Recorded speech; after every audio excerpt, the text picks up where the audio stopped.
조금 쉬셨어요? 아까 조금 길어서 휴식 시간이 조금 적었는데 오늘 17장에 이어서 18장 바벨론에 대한 이야기 이어집니다.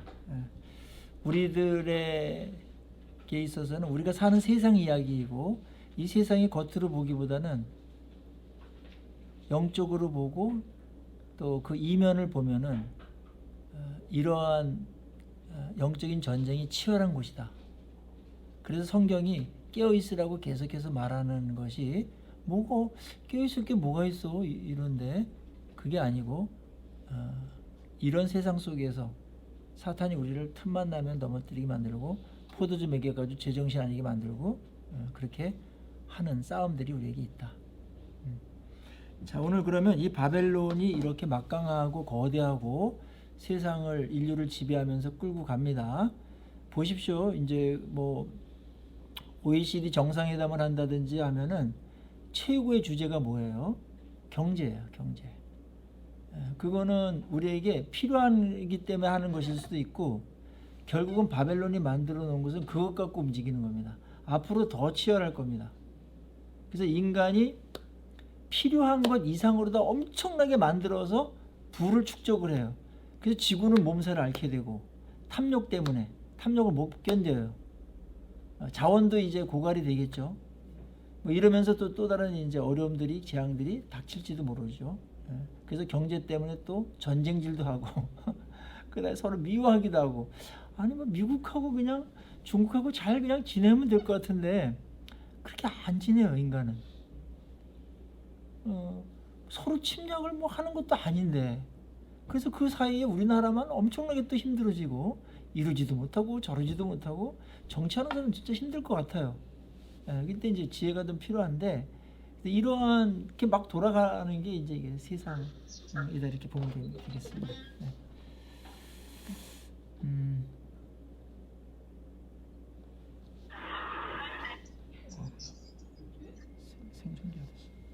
자, 18장은 세 부분으로 나누는데 앞부분은 바벨론 멸망을 예고하고 있고 그 다음에 9절에서 20절까지는 그 망한 사람들, 치부했던 사람들의 이제 탄식이 나와요. 망했으니까. 그 다음에는 20절에 24절에는 바벨론의 최후 멸망이 나온다. 자, 그럼 앞부분 한번 보죠. 1절 한번 같이 한번 읽겠습니다. 시작. 2일 후에 다른 천사가 하늘에서 내려오는 것을 보니 큰 권세를 가졌는데 그의 영광으로 땅이 환하여지니라. 큰 권세가 있는 천사가 메시지를 갖고 영광스러운 모습으로 등장을 합니다. 그러니까 메신저가 누구냐에 따라서 그 메시지의 비중이 달라지겠죠. 2절 한번 읽어보겠습니다. 시작. 힘찬 음성으로 외쳐 이르되 무너졌도다 무너졌도다 큰 성 바벨론이여 귀신의 처소와 각종 더러운 영이 모이는 곳과 각종 더럽고 가증한 새들이 모이는 곳이 되었도다. 자, 이제 바벨론은 인간의 복지와 어떤 풍요와 이런 것들을 논하면서 가는데 그 내막을 들여다보면은 자, 귀신의 처소가 되어버렸다. 그 다음에 각종 더러운 영이 모이는 곳이 됐다. 각종 더럽고 가증한 새들, 이 새는 악령입니다. 그런 곳이 됐다. 영적으로 봤을 때 세상은 뭐 빛가번쩍하고 빌딩이 뭐 엄청나게 세워졌고 뭐 거리는 깨끗하고 뭐 이런데 그 가운데서 지배하는 게 뭐냐면은 귀신이 지배한다. 악한 영들이 지배한다. 더러운 영들이 지배하고 있다. 내막을 들어가 보면 겉모습에 비해서는 엄청나게 더럽다. 그게 바벨론의 세상이다. 하나님을 떠났을 때 자연스럽게 오는 거예요. 이거는 그 중립지대는 없습니다. 하나님이냐 어두운 영이냐 이거지. 본인은 중립이라고 지키지만 중립은 그건 사탄에게 속한 겁니다. 그래서 세상이 깨끗한 것 같은데 굉장히 더럽다. 선진국이라고 하는 나라들도 들어가 보면은 엄청나게 지저분합니다. 생각도 그렇고 삶도 그렇고 프랑스 같은 나라는 미혼, 그러니까 그 정식 결혼을 하지 않은 사람, 그 아이들이 총 출산하는 아이의 60%가 결혼 안 하고 낳는 아들이에요. 그냥 동거하고 뭐 한번 실험으로 살아보다가 하고 뭐. 그러니까 이게, 그다음에 이제 동성애가 요즘은 큰 이슈가 되죠. 그 이번에 월드컵에도 동성애 무지개 이빨 갖고서 들어오게 하는 거를 막았거든요. 근데 피파는 그거를 왜 막냐 이렇게 된 거예요. 근데 점점 더 이제 다시 들어온다. 모슬림 국가는 또 그런 걸 또 잘해요. 그래서 또 이쪽 부분에서 이걸 하는 척하면서 또 다른 데서 더 그냥 거세게 또 이제 기독교를 공격하는 것이 있죠. 참 세상은 오묘하게 돌아가는데, 근데 그게 영적인 실체로 보면 더러운 영에 의해서 지배되고 있다. 더러움이 특징이에요. 귀신은 더러운 귀신이라고 말하잖아요. 하는 짓이 품격이 없어. 성령만이 거룩하고 깨끗하죠. 귀신은 더러워요, 일단. 그래서 교회도 귀신의 영이 많은 데는 더러워요, 하는 짓들이. 좀 불편한 진실이지만 뭔가 상식도 안 통해. 상식 이상의 더 고상한 걸 추구해야 되잖아요, 우리는. 상식 이하야 말하는 게. 행동이. 그거는 성령이 지배한다고 말하기가 어렵지 않습니까? 아주 어리든지, 아주 철부지가 없어가지고 뭐 좌우를 분별 못하고 똥오줌을 못 가리는 아주 갓난 아기 수준이든지, 아니면 더러운 영에 의해서 지배를 받고 있든지. 교회는 나중에 나오지만 예수님의 거룩한 신부로서 품격 있고 거룩하고 깨끗해요. 그러니까 신부로 비유한 것을, 교회를 신부로 비유한 것은 깨끗함에 있는 거라. 근데 바벨론은 깨끗함의 반대가 되는 더러운 짓만 한다. 생각이나 뭐 이런 것들이. 참 세상은 겉으로는 고상한 것 같은데, 음료처럼 화려한 것 같은데 더럽다. 악령들이 판을 치고 있다. 이걸 분별해내야 되죠. 멸망의 이유 보면은요, 3절 한번 읽어보겠습니다. 시작. 그 음행의 진노의 포도주로 말미암아 만국이 무너졌으며, 또 땅의 왕들이 그와 더불어 음행하였으며, 땅의 상인들도 그 사치의 세력으로 치부하였도다. 땅의 왕들이 어떻게 했다고요? 음행했다. 음행하는 음녀니까, 하나님을 거부하고 하나님을 떠나게 하고 무시하고 이런 것들이 다 다른 거 섬기는 게 음행이라고 그랬어요. 거기에는 다른 종교화, 다른 종교에 대한 그 숭배가 있습니다. 기독교를 대신하는. 땅의 상인들은 사치의 세력으로 치부했다. 그다음 부정축제했다는 겁니다. 상인들이 이 짐승하고 결탁을 해가지고 부정하게 경제적인 이익을 취했다. 그래서 부패가 그들의 멸망의 이유입니다. 하나님을 떠났고 정치적인 부패, 그 다음에 경제적인 부패, 도덕적인 부패, 이렇게 이어지는 거예요. 그 부패가 다 더러운 것들이죠. 유럽 여행할 때 조심하라는 게 뭐예요? 휴대폰 뒷 호주머니 넣지 말아라. 가방을 뒤로 매지 말아라. 앞으로 매라. 뒤로 매는 거는 가져가라는 신호다, 시그널이다, 이렇게 말하잖아요. 그 다음에 식당에서도 노트북 같은 거 놓고 화장실 가지 말아라. 금방 없어져. 이게 무슨 선진국입니까? 우리나라가 차라리 나아요. 우리나라 실험했잖아요. 뭐 가방이나 뭐 공항이나 역 같은 데 놨더니 안 가져가. 아무도 안 가져가. 선진국도 놀란 거예요. 근데 카메라에 누가 가져가는 게 나왔어. 나중에 알고 보니까 분신물 센터에다 맡기려고. 그러니까 선진국으로 번들을 하는데 다 더러워요. 도둑질이고 탐욕이잖아요. 그 외국인들이 우리나라가 놀란 것 중에 하나가 뭐냐면 택배 기사가 택배 그 뭐 쿠팡 이런 거 있잖아요. 그게 아파트 단지에다가 놓고서 거기 박스가 엄청나게 많은데 다 열어놓고 어디 가, 그 배달하러 가. 이거 엄청나게 충격으로 받는다는 거예요. 외국은 다 가져가라는 사인이라는 거 그게. 아니 그게 뭐예요? 여성들이 저녁에 못 돌아다녀요. 우리나라는 밤 12시도 아니고 뭐 달빛 여행 뭐 이런 것도 하고 그러면서 깨끗해. 근데 또 다른 것도 더러운 것도 있겠죠. 우리나라는 또 많죠. 여기도 이제 바벨론의 그 음료가 지배하는 부분들이 대부분이니까 정치나 뭐 그다음에 한국의 그 종교들 엄청 부패했습니다.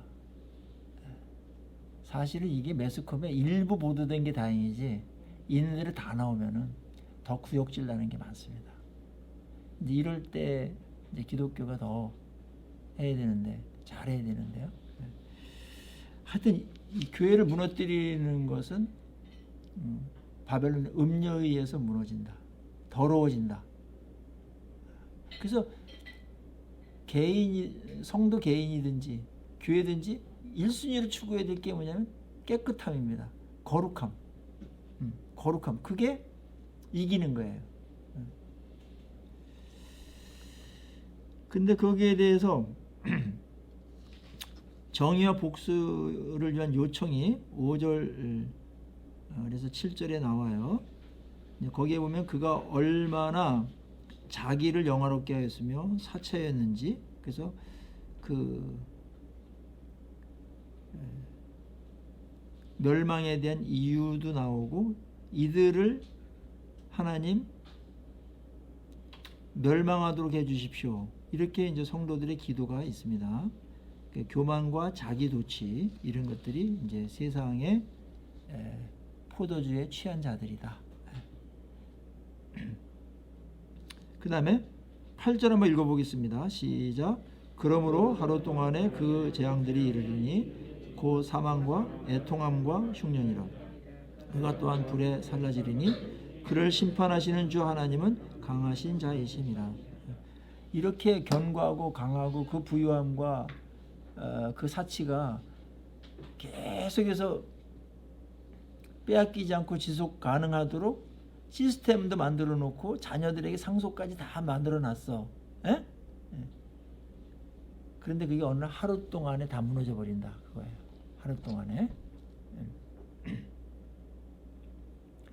이 기득권자들이 그것을 지키기 위해서 생명을 걸거든요. 그래서 이제는 서민들이 신분 상승하기가 어려운 세상이 되는 거예요. 점점 더. 개천에서 용나는 제도도 있었어 옛날에. 근데 이제는 그것도 점점 없어지는 거야. 로스쿨은 가난한 자들은 못 가요. 너무 비싸. 외국 유학도 너무 비싸. 정경 유착이 되고 그 다음에 법조인이 되더라도 뭐 법조인 집안에 어떤 사람들이 있어야 또 되고 뭐 로펌에 좋은 데 들어가야 되고 뭐 이렇게 자기네들끼리 다 이렇게 해가지고 기득권을 만들어 놓는데 이걸 개혁하려고 그러잖아요. 누군가가 벌떼같이 들려들어가지고 못하게 하는 거예요. 그게 자신의 전부니까. 그래서 개혁이 성공하기가 어려운 것은 기득권층들은 거기에 헌신도가 100% 헌신하고 개혁하는 사람은 헌신이 100% 못해요. 그만큼 개혁하는 게 어려운 거예요. 그것이 종교의 개혁이든 세상의 정치나 경제적인 구조에 대한 개혁이든 어렵다고요. 그래서 어렵기 때문에 개혁주의가 나온 거 아니에요. 우리 장로교가 개혁주의잖아요. 합신, 총신, 고신, 대신, 다 개혁주의란 말이에요. 근데 이 개혁주의 안에서도 끊임없이 말씀으로 개혁해야 되거든요. 근데 개혁이 왜 안 될까요? 우리 죄성이 하나가 있고 또 하나는 기득권층이 생겨 종교 안에서도 이것 때문에 안 되는 거예요. 세상 세상은 목숨을 걸고 막습니다. 그런데 개혁하려는 사람들은 그 정도의 의지는 없지. 목숨을 걸고 개혁하는 사람은 별로 없거든. 그래서 개혁이 안 되고 개혁하려고 그러다가 개판이 돼버리는 겁니다. 무슨 말 아시겠죠? 그래서 개혁은 종교적인 차원으로 가지 않으면 하나님을 절대적으로 믿고 손해를 감당하고 모함과 신변의 위험과 이런 것들을 다 감수하고서라도 해야 되겠다라는 사명이 없으면 개혁은 성공하지 못해요. 예수 그리스도 오실 때까지 이 체제로 간다는 거예요. 교회는 거기서 개혁하려고 노력을 해야 돼요. 그러나 우리가 꿈꾸는 세상은 천국 같은 세상은 오지 않습니다. 좀 부정적이지만 이게 점점 더 강화되다가 교회는 그 고결함과 거룩함을 지키면서 빛으로다가 소금의 역할을 하는 최선의 역할을 하지만 세상의 기득권자들은 계속해서 그거를 핍박이는 무슨 수를 써든지 안 내놓으려고 그러니까 쉽지 않은 싸움이 계속 되다가 어느 지역에서는 조금 되고 어느 지역에서는 안 되고 막 이런 일도 있겠죠. 그래서 완전히 개혁은 안 됩니다.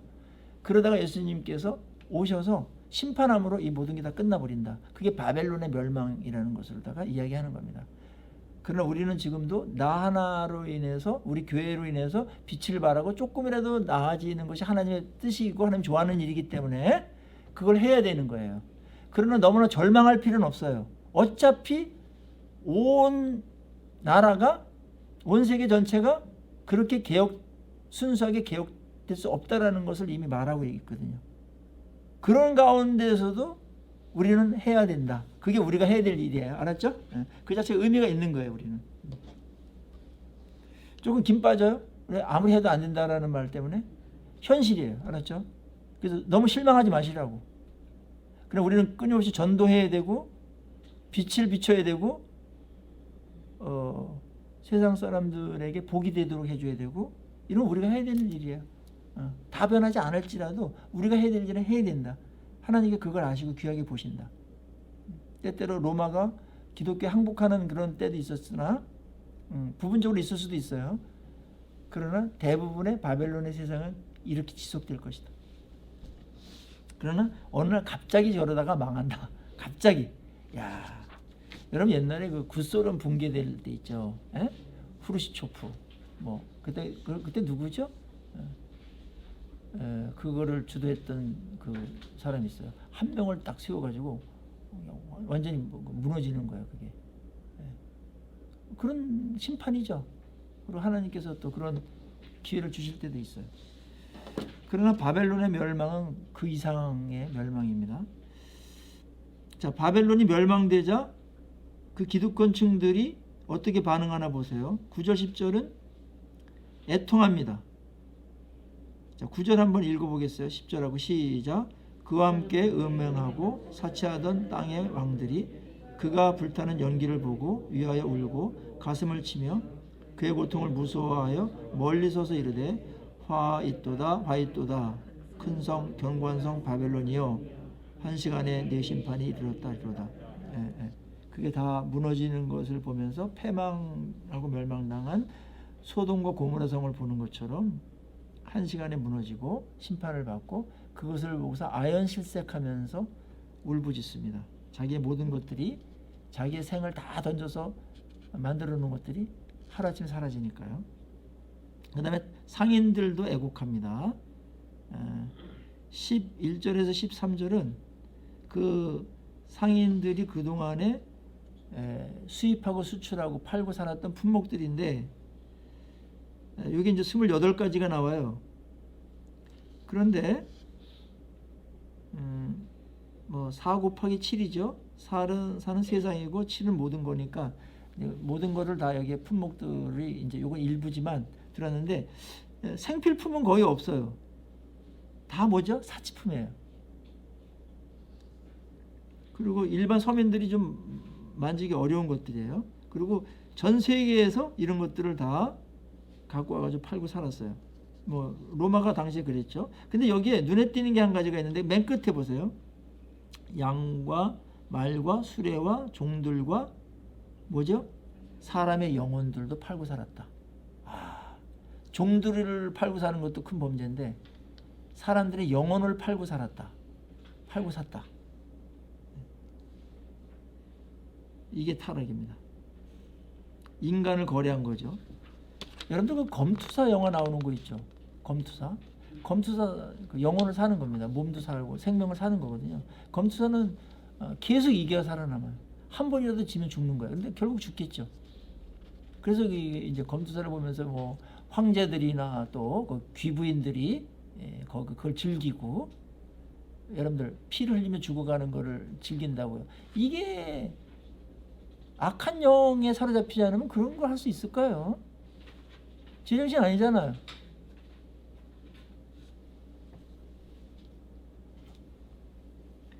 상인들이 몰락합니다. 이때 당시 로마를 배경으로 한다면 로마가 7천만에서 1억 명의 인구가 있었는데 노예가 40%였어요.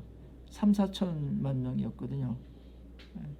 그런데 그 중에 1, 2% 황제 원로원 등 이렇게 뭐 이런 기득권층들의 사치는 극에 달했어요. 예를 들자면 이런 것들은 많은 자료들이 있는데 한 번 황제가 연애를 하잖아요. 에? 밥값만 500억에서 1000억이 들었다래요. 얼마나 처먹었는지.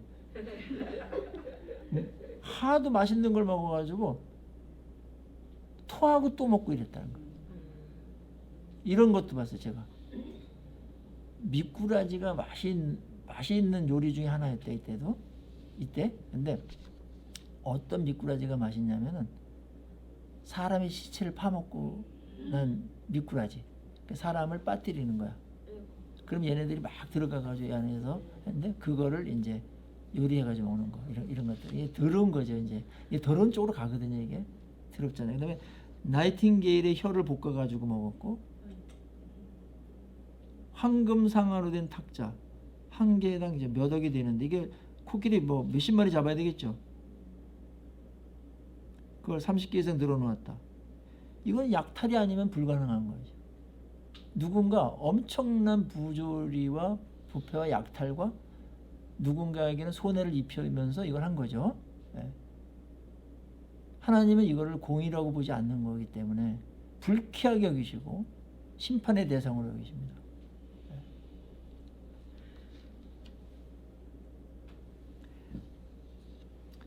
그들이 애곡합니다. 네. 자, 한번 14절 한번 읽어보겠습니다. 시작. 바벨론아, 내 영혼이 탐하던 과일이 네게서 떠났으며 맛있는 것들과 빛난 것들이 다 없어졌으니 사람들이 결코 그것들을 다시 보지 못하리로다. 그걸 하나님께서 다 거둬가 버렸어요. 일반 은총으로 준 거를 하나님께서 거둬가십니다. 세상에 경제적인 활동하는데 일반 은총이거든요. 먹고 살아야 되잖아요. 풍성하게 주는 것도 축복이에요. 그건 분명히 축복이에요. 그런데 그거를 하나님께서 사치하고 잘못 쓰고 이렇게 함으로 인해서 거둬가 버리셨다. 인구가 이제 올해로 80억이 됐거든요. 지구의 인구가. 굉장히 빠른 속도로 10억이 는 거예요. 근데 어느 나라는 굶는 나라가 있고 어느 나라는 쌀이 남아가지고 태평양 바다에다 버리는 나라가 있어요. 쌀값 안정을 위해서 그냥 안 줘. 버려. 굶는 나라가 있는데 영양실조로다가 수억의 인구가 그러고 있는데, 그러니까 하나님께서 이 땅에 인구에 비례해가지고 먹을 양식은 계속 주는 거예요. 모자라지 않게 줘요. 근데 이것이 편중돼가지고 가진 자는 더 많이 갖고 못 가진 자는 굶고 이런 일들이 벌어지는데, 그러면 가진 자는 당연하게 나눠야 되는 게 이제 이게 창조 원리고 상식인데 그렇게 안 한다라는 거죠. 그 저는 북한에 대해서 무슨 돈을 주고 이러는 거는 잘못 쓸 수 있으니까 주면 안 되지만은 반대하지만 굶어 죽는 거에 대해서는 우리나라가 먹여야 됩니다. 그것까지도 뭐 다른 이유다가 만약에 안 주면 그거는 너무 무자비한 거 아닌가요? 인간이기 때문에. 그게 뭐 굴량미로 들어간다느니 뭐 그런 거또 조심해야 되죠. 그것도 확인도 해야 되고 그래야 되지만 굶어 죽는 영양실조 어린아이들이 다 이렇게 그런 걸 보고서 나 몰라라 하고 우리나라 쌀이 남아 돌거든요. 그거 우리나라는 최근 20, 30년 동안 흉년이라는 말 들어보셨어요? 흉년? 해마다 풍년이에요. 쌀이 남아. 쌀 생산하지 말라는 거야. 쌀값 막 떨어지고. 이런 격차가 엄청나게 나는데 창고 그 보관 비용이 어마어마하더라고요. 그 비용만 하더라도 다 웬만한 사람들 먹여 살 수 있는 건데 이럴 때 우리는 어떻게 해야 되는가 이걸 잘 지혜롭게 하나님 편에서 잘 생각을 해야 됩니다. 사치하는 거는 하나님께서 이웃을 사랑하라는 거에 대한 배신이기 때문에 그거는 죄로 보는 겁니다. 우상 숭배가 하나님만을 섬겨라 라는 십계명을 어긴 죄라면 자기 중심적으로 자기 사치만 하는 것 그거를 위해서 모든 걸 하는 것은 이웃을 사랑하라는 가장 큰 계명을 거부하는 겁니다. 무슨 아시겠죠? 심판의 대상입니다.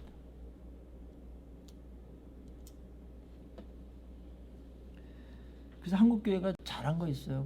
북한의 민간인들에게 줄 것을 목적으로 해가지고 쌀이나 이런 거 많이 대줬거든요. 거기에 이제 무슨 교회 이름도 써 있고 그거 보면서 우리를 돕는 데는 교회밖에 없구나. 이러면 나중에 통일이 되거나 그랬을 때 기독교에 대한 어떤 열린 마음이 생길 거 아니에요? 근데 우리 굶어 죽을 때 니네들 뭐 했냐? 그럼 아무것도 안 되는 거지. 어려울 때 도와줘야 돼요. 그래야 나중에 기회가 생깁니다. 발언권이 생깁니다. 어려울 땐 나 몰라라고 하면서 얼마나 밉습니까? 뭐 없어서 못 주는 거야 이해가 되는데 남아 돌면서 다른 데 굶어 죽는데 그때 안 줬다. 그럼 엄청난 상처죠. 배신이죠. 뭐 주고 말고는 우리 맘대로지. 그렇게 해석을 할까요? 그렇게 생각 안 한단 말이에요. 북한 선교를 얘기하면서 그런 부분에 같이 연계되지 않으면은 북한 선교는 그냥 자기 종교적인 열정을 그냥 자랑질이라는 거지 아무런 도움이 안 되잖아요. 사랑해야 됩니다. 자비를 베풀고. 우리나라는 지금 줘야 될 입장에 있지. 그렇죠? 줘야 될 입장에 있다. 그러니까 우리나라가 그래도 잘하는 게 선교사님들을 많이 내보내는 건 정말 잘하는 거예요. 언제 봤다고 알지도 못하는 불특정한 사람들에게 선교사님들에게 후원을 하고 참 진짜 아름다운 거예요. 그래서 그곳에 있는 선교사님들을 통해서 그들의 복음도 전해지고 그 다음에 복지와 이런 것들에게도 이제 유익이 되고요. 그런 거 아마 그런 것 때문에 우리나라 교회가 못하더라도 하나님께서 복을 주시지 않는가 사용하고 있다고 저는 봅니다. 그거 하나 때문에 다른 거 잘하는 거 별로 없거든요. 진짜 별로 없는데 그거 하나는 진짜 잘하고 뭐 선교사님들이 오면 어떻게 도울까 이런 마음들이 여성교회나 뭐 남성교회나 뭐 오히려 그 청소년들도 우리 성교사님 어떻게 돕지 이런 마음을 갖고 있는 건 아름다운 마음이에요. 그런 마음이 있어야 또 이제 선교지에 가서 일도 할 수 있고 또 그럴 테이죠. 미국이 정말 타락하지 않고 청교도들에 의해서 아름다운 나라로 다 시절이 있었잖아요. 그때는 황혼역에 그 가족들이 모여서 저녁 식탁을 할 때 항상 주된 얘기가 우리 가정에서 돕는 선교사님 얘기를 하면서 기도도 하고 그걸 나눴다는 거예요. 식탁에서 얼마나 아름답습니까?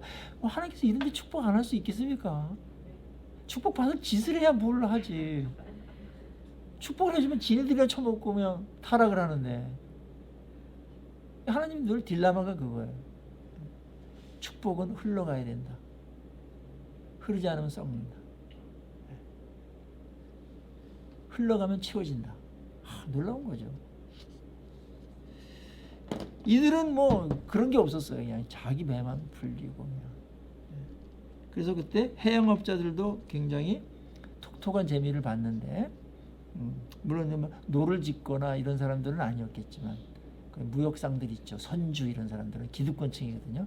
이런 사람들도 애통하면서 망하는 것을 아주 슬퍼하면서 넋이 나가는 그런 모습들이 요약되어 있습니다. 그런데 이러한 바벨론의 몰락을 보면서 기뻐해야 될 자들이 있어요. 20절에 한번 보겠습니다. 시작. 하늘과 성도들과 사도들과 선지자들아, 그로 말미암아 즐거워하라. 하나님이 너희를 위하여 그에게 심판을 행하셨습니다. 바벨론의 몰락은 심판이고 악의 본거지들이 악을 막 양산하는 구조거든요. 이게 여기서 못 빠져나와요. 이런 것이 몰락됐을 때 성도들, 사도들, 선지자들, 우리가 하나님의 백성들이죠. 즐거워하라고 말하고 하나님이 너희를 위해서 심판을 행하셨다. 이 체제 거부하느냐고 너희들 얼마나 손해 많이 보고 무시당했냐, 얼마나 서러웠냐. 그렇게 하면서 기뻐하라고 그렇게 말합니다. 그러니까 이때의 교회는 바벨론의 가치와 문화에 끝까지 저항하면서 하나님을 섬겼던 그런 자들의 기쁨이죠. 하나님 없는 성공보다 하나님과 함께하는 공경을 선택했던 자들의 기쁨이죠. 하나님 편에서 말씀을 청종하는 삶을 살았던 사람들에 대한 그런 위로이고 승리입니다. 근데 그 멸망에 대한 묘사가 아주 흥미로워요. 21절에 보면은 한번 읽어보겠어요. 시작. 이에 한 힘센 천사가 큰 맷돌 같은 돌을 들어 바다에 던져 이르되 큰 성 바벨론이 이같이 비참하게 던져져 결코 다시 보이지 아니하리라. 큰 돌맷돌이 있죠. 그 바다에 떨이면 빠져가지고 다시 떠오르지 않잖아요. 그것처럼 바벨론의 함몰이 그렇게 될 거다. 그렇게 비유를 얘기하고 있고요. 그리고 그들을 즐겁게 했던 음악이나 노래나 다 사라지고요. 맷돌 소리도 들리지 않고 등불이 빛을 잃고 신랑과 신부의 음성도 들리지 않게 된다. 폐허가 되는 겁니다.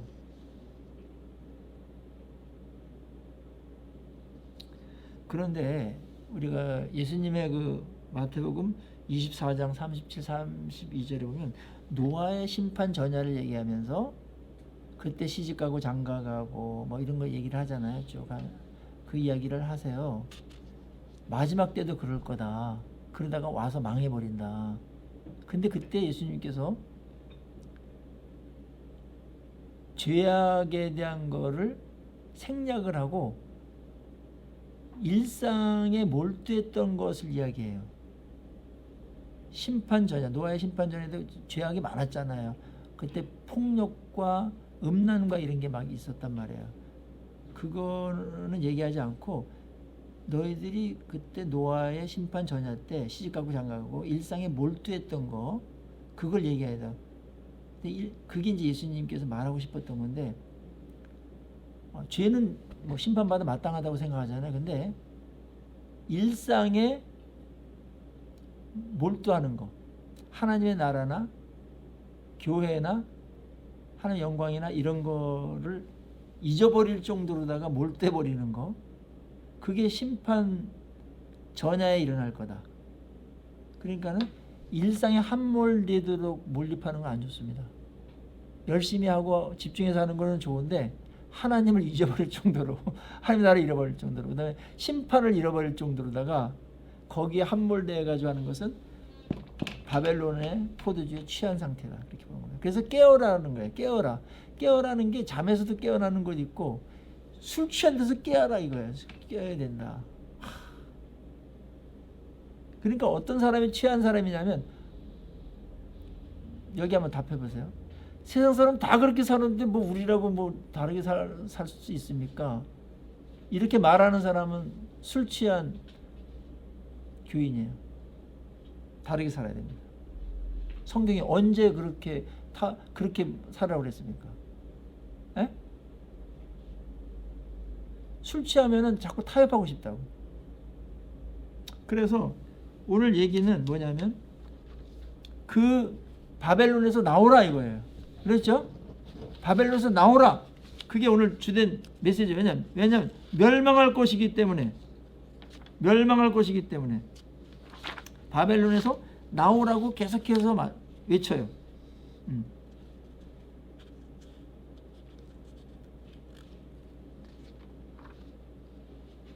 4절에 백성들아 내 백성들아 거기서 나와 그의 죄에 참여하지 말고 그가 받을 재앙들을 받지 말라. 자, 우리 여기서 바벨론의 멸망을 보면서 성경이 주는 강력한 메시지는 바벨론에서 나오라는 거예요. 왜냐하면 그거는 망할 곳이기 때문에. 근데 이것은 그럼 나오라면 어떻게 나와야 돼요 우리가? 장소적인 이동을 말하지 않아요. 소돔과 고모라는 망할 것이기 때문에 장소적인 이동이에요. 그건. 그런데 롯은 장소는 이동했지만 마음과 영혼은 집착하고 있었어. 그래서 소금 기둥이 돼버린 거예요. 그렇게 나오면 안 되고 정신과 우리의 마음과 영혼이 거기서 나와야 돼. 바벨론 사상에서 나와야 돼요. 바벨론 정신에서 나와야 돼요. 세상에 살고 있어요. 우리는